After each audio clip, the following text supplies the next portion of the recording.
Today we fly to Ecuador. 4 months ago there was actually a national crisis in Ecuador where an armed cartel group stormed a TV set. The president has declared a state of emergency. State of emergency authorizing the military to step in. And in 6 hours time we will be landing in Quito, the capital city of Ecuador. How are you feeling about going to Ecuador?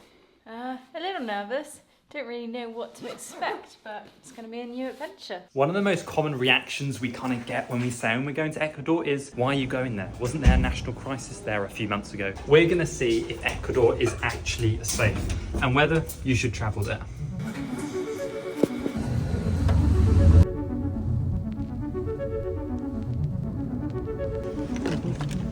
Just arrived at Panama City's International Airport. We already checked in, dropped our bags, gone through security in about 15 minutes. One of the best things about traveling Latin America is you can check your bags in yourself. It's just so much quicker here. Here we go. Just boarding the plane now. Let's go to Ecuador.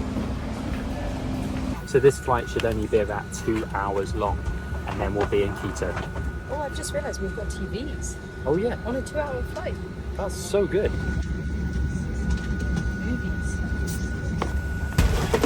We expect to arrive in Quito at 2 p.m. local time. Whereas it's been a pleasure having you on board. And we have arrived in Quito, Ecuador. I want to share with you a little travel hack which I've been using all the time whenever I enter a new country, and that's using an eSIM, because already I'm connected with data here in Ecuador thanks to my Olafly eSIM. Now, because we've been a little bit worried about safety, we've actually organised a taxi driver for the first time ever. So as soon as we exit like the customs, we're going to have someone waiting with us with a sign. Gracias. We have also just landed at 2,400 meters, so it is a lot colder here in Quito. Not sure if we're going to be prepared for the cold weather. Or the altitude. Or the altitude. Right, let's go meet our taxi driver. There's our name. Hola. ¿Habla español o inglés? Inglés. Inglés, ok. Un poquito. Yo también un poquito inglés. Hola. Buenas. And you think that the city is safe? Yeah, but if you have your cell phone like this or Yeah, like it, of course. You tentate the robbery. Hide it. Yeah. Walk to another place, I don't know. It's to 7 p.m. or 8 p.m. Yeah. Recommend. At the night, it's not recommend to walk. Yeah. Back there. If you go to eat in the restaurant, you can take a taxi and you can in the hotel or in the restaurant, hotel. Yeah. Okay. We have just arrived at our hostel, Secret Garden Quito. Honestly, feeling a little bit lightheaded. I think from the altitude. I need to drink some water. Oh, so right now here in Quito, there's actually a power outage. And so hopefully, I think by tomorrow, the power's gonna be back. But in our room at the moment, it's completely dark. We have no idea. We have no Wi-Fi either, so we don't really know anything, but it's cool. But I do have my eSIM, so luckily in this situation it's actually helped out a lot, because otherwise we would have no connection to the internet, and we're pretty reliant on the internet. Let's talk a little bit more about Olafly. They have unlimited data eSIMs in over 120 destinations all over the world. So wherever you are in the world, whether you're here in South America or you're in Europe, there is an eSIM for you. One of my favorite things about using eSIMs is it's so quick and easy. You don't have to wait in a queue or get a physical SIM card. You can download it straight from the app and have it instantly. Now, one of our favorite ways to get around any city is using e-hailing apps, because they're just so much easier and you don't actually have to speak the local language. Now, using our eSIM makes that super easy. I honestly can't recommend using Olafly eSIMs enough, especially with their unlimited data plans. It makes traveling and this situation when we have no Wi-Fi perfect, because we don't have to worry about using up all our data and expensive data roaming fees. Now, if you want to grab yourself an unlimited eSIM with Olafly, you can click the link in the description, and if you use the discount code JOELFRIEND, you will actually get 5% off any purchase with Olafly. And finally, we have a little bit of power. In all honesty, we don't know how long the power is going to last, and it could go out at any moment. But let's just talk about how friendly everyone was being. Even the immigration officer. Sorry, the water went down the wrong way. Even the immigration officer, the taxi drivers who've taken us, and the people here in the Secret Garden Hostel have been so lovely. It's just given us such a good impression. Are you okay? Good. We're going to head up onto the rooftop to watch the sunset and actually have the family dinner, and it's one of our favourite meals. The rooftop of this hostel is awesome, with great views of the city, and for dinner we had a Thai curry which was delicious.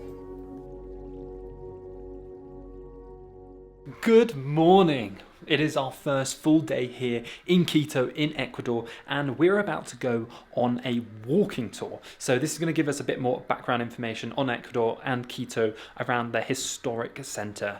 It's with our hostel and it's actually free, so let's go join it. We began the free walking tour from 10 AM and the Secret Garden Hostel runs it. We first walked towards the main cathedral, which you can see from most viewpoints in the city. Our guide Fernando was super informative about the city and we learnt a lot, including great travel tips such as using this ATM in the city for free cash withdrawals. He also shared with us places we could take a taxi rather than walk for safety reasons. Now in Spanish, the word for Ecuador actually means equator, and that's because the equator runs through the country. And only 60 miles north of Quito is the equator, which is a popular thing to do in the city, visiting the middle of the world. Fernando took us to many different spots where we were able to try local empanadas and a local spirit called aguardiente, which is super strong, up to 60%, and it's similar to tequila. And to finish off the tour, we were able to try cacao, which is grown here in Ecuador and exported to countries such as Belgium and Switzerland, who make the chocolate we love. Ecuador has won international awards for its cacao and chocolate and is among the highest quality in the world. We have just finished the walking tour and now we're going to be going out into the city by ourselves for the first time. Emilia's a little bit worried, but walking on that walking tour, honestly, we felt really safe, so I think we're fine. We're in a good part of the city. So one of the big things you should do is always wear your backpack on the front. Keep your phone out of sight, and as soon as you've finished, you just put it away. Now we're in the center of town and you can actually see the big church behind us, which we came to on the walking tour. One of the big misconceptions is actually Quito wasn't really where the big national crisis, where they stormed the TV set. That was actually in the southern city, the biggest city in the country, Guayaquil. And that's the kind of the region which they say not to go to because it's a lot more dangerous there. And we are nearly back at the hostel. I honestly feel a little bit exhausted from that. We didn't realise it was going to be a 3-hour walking tour, so we've been on our feet quite a while. And given the altitude as well, because we come from sea level, being 2,800 metres up, definitely it makes you, out of breath a lot more, especially as we've got to go upstairs and stuff to get to our room. As you can probably hear, it is raining so hard outside right now. And yes, we are in the dark. I'm using my flash torch because we've got another power outage. I'm not really sure the reasoning of these. Maybe someone in the comments could explain a little bit more about what's going on here.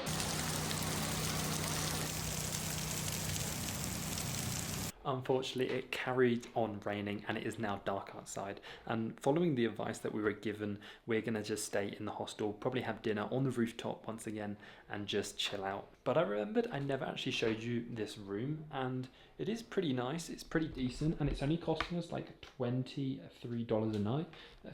Please forgive our mess. I know it's terrible. And look at what we've got. We've got our own toilet, but really weird but cool painting.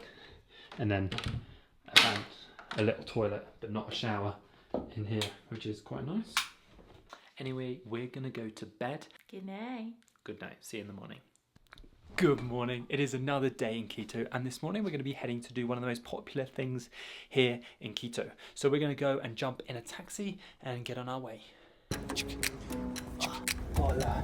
Hola, ¿cómo está? Buenos días. Bien.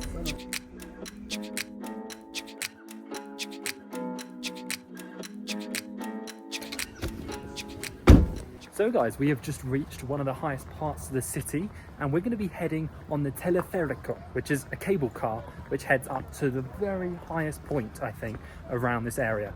And yeah, hopefully not altitude sickness. Entrada. We have got our tickets for $9 each and we're ready to go on the cable car.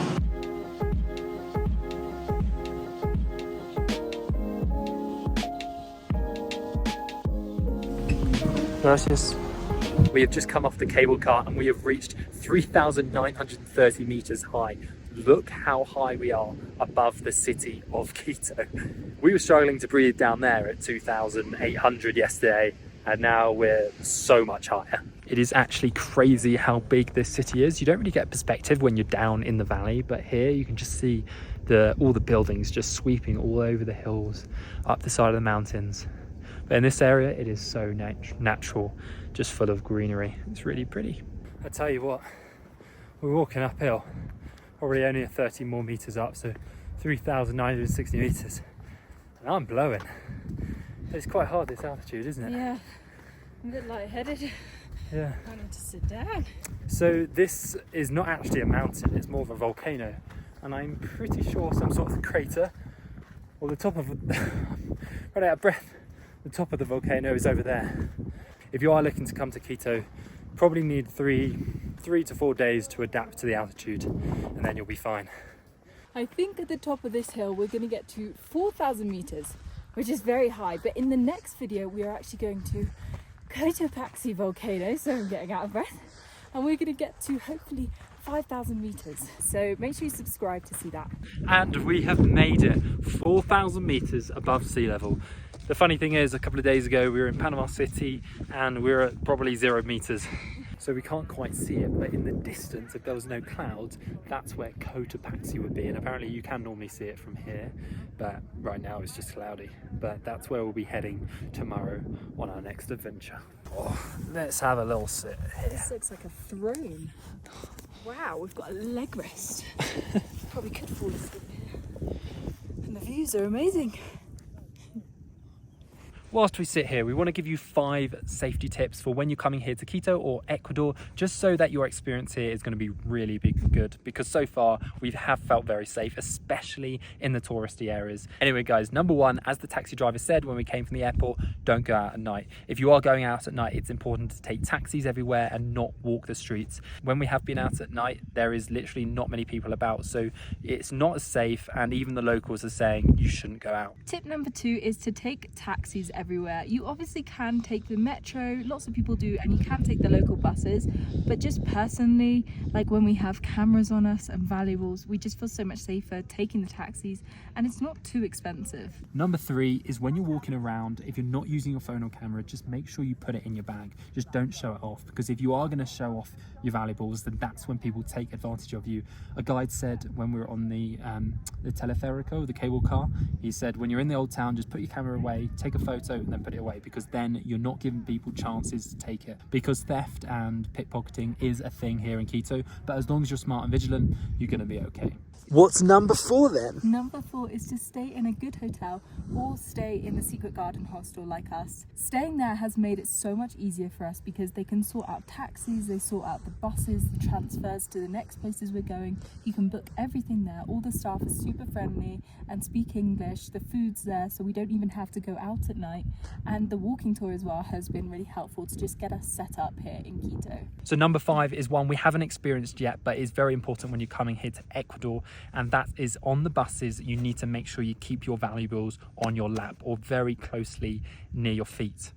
So we've had lots of experiences where people have had their cameras, their phones and cash passports taken from their bags, even cut open with a knife underneath the seats. So when you are on those buses, especially the public buses, keep your stuff in your laps. And also, I've heard of instances where the bus drivers are actually in on the scam and they tell you to put your bags on the overhead bit, but it's better just to keep it with you because they kind of come along and take the bags. So yeah. And you will see a lot of locals carrying all their valuables on their front as well. So make sure you do that and your trip will be fine. The people have been so helpful, so friendly so far, and I'm sure that will continue. Anyway guys, that is the end of the video here in Quito, and the next video, as we've told you, Cotopaxi, and we're going to be going to other places in Ecuador. And just subscribe for this video series because I'm very excited to show you this beautiful country. Anyway, we'll see you in the next video. Bye.